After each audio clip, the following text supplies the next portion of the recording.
Hi everyone and welcome. My name is Kim and I'm the AT Chick. I'm an assistive technology and accessibility professional. A quick description of me: I am a white middle-aged woman with shoulder-length brown hair, glasses with blue rims, and I am wearing a black and white dress with earrings to match. For those of you that don't know, AT stands for assistive technology. There are many different but similar definitions for AT, but I've chosen the two that I feel best explain the term. The first is on the World Health Organization's or WHO's website that I have linked in the description below. Assistive technology is an umbrella term for assistive products and their related systems and services.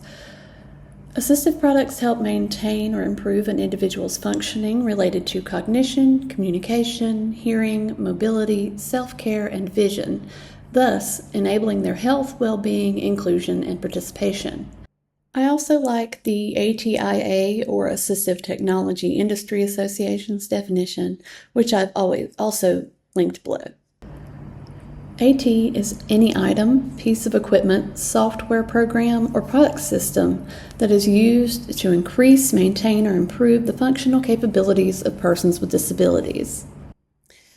AT can be low-tech, like communication boards like this one. This one's laminated, but they can also be made of cardboard or fuzzy felt. You can also use reading guides like this, and different colors sometimes help different people remember the information better or see the information better. AT can be high-tech, like special purpose computers, and for that one you would probably look at the AAC devices that are literally computers within themselves. They also help with access to computers. It can be hardware like prosthetics, mounting systems, and positioning devices.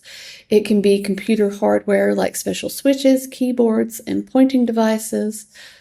It can be computer software like screen readers and communication programs, but it can also be things like Dragon that will help someone completely control their computer by using their voice when they can't access a keyboard or mouse, or have trouble doing so after a while due to pain or fatigue, like with arthritis. AT can be inclusive or specialized learning materials and curriculum aids. It can be specialized curricular software. It can be much more: electronic devices, wheelchairs, walkers, braces, educational software, power lifts, pencil holders, eye gaze and head trackers, so much more. Assistive technology helps people who have difficulty speaking, typing, remembering, pointing, seeing, hearing, walking, and many other things. Different disabilities require different assistive technologies. If you aren't currently using assistive technology, you are likely using an accessibility feature that someone else considers assistive technology. For instance, the dictation feature on your phone to type for you.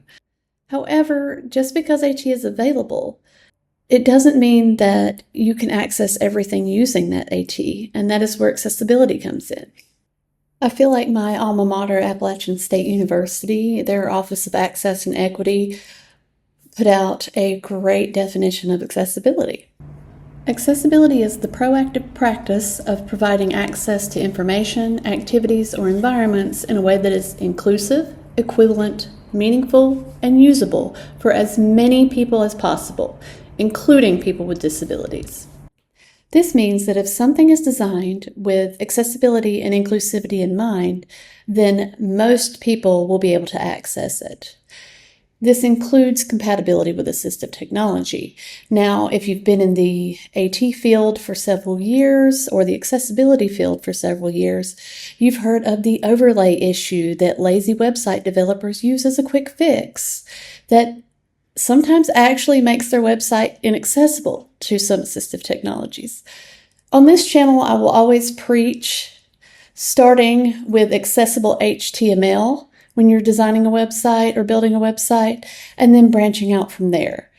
If an area or website is designed with accessibility and inclusivity in mind to begin with, then it's more feasible and efficient than going back to fix everything once the site has been published, or in physical environments, the area is open to the public. So now that I have introduced you to assistive technology and accessibility, let me introduce myself. I have a bachelor's degree in special education, both adapted and general curriculums. My master's degree is in assistive technology. I have also had an assistive technology professional certification for over a decade through the Rehabilitation Engineering and Assistive Technology Society of North America, or RESNA as we call it. I also obtained my CPACC accessibility certification a couple of years ago through the International Association of Accessibility Practitioners. I just obtained my Teaching English as a Foreign Language certificate. My ideal position with these qualifications would be working with students in international schools who might benefit from AT or who are already using AT to learn English. I think that would be really cool.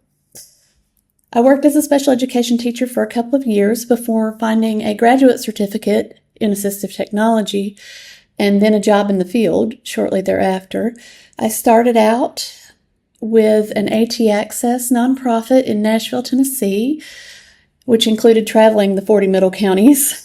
Then I worked within Georgia's Vocational Rehabilitation Assistive Work Technology team, covering the greater Atlanta metro area and other areas if I had students at colleges outside of the metro area. Lastly, I worked for a corporation within their accessibility team. I have worked with clients with many different disabilities within a large age range. I've worked with clients with many different jobs, recreational goals, life goals.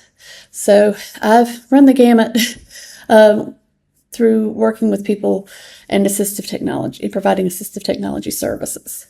I really enjoy working in this field, but I also utilize AT for my own disabilities, which I can go into later.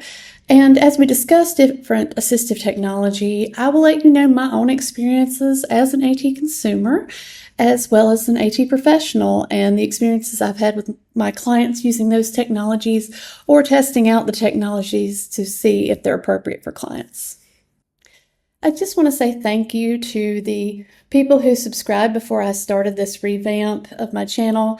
I know some of you worked with me at one of these places at some point. I would also like to invite anyone not subscribed to do so if you feel this information will be beneficial to you. Please also like and comment to get this information out to those that would like to learn more about AT or working in the field of assistive technology. Thank you for your time and attention. Come learn about AT and accessibility with me.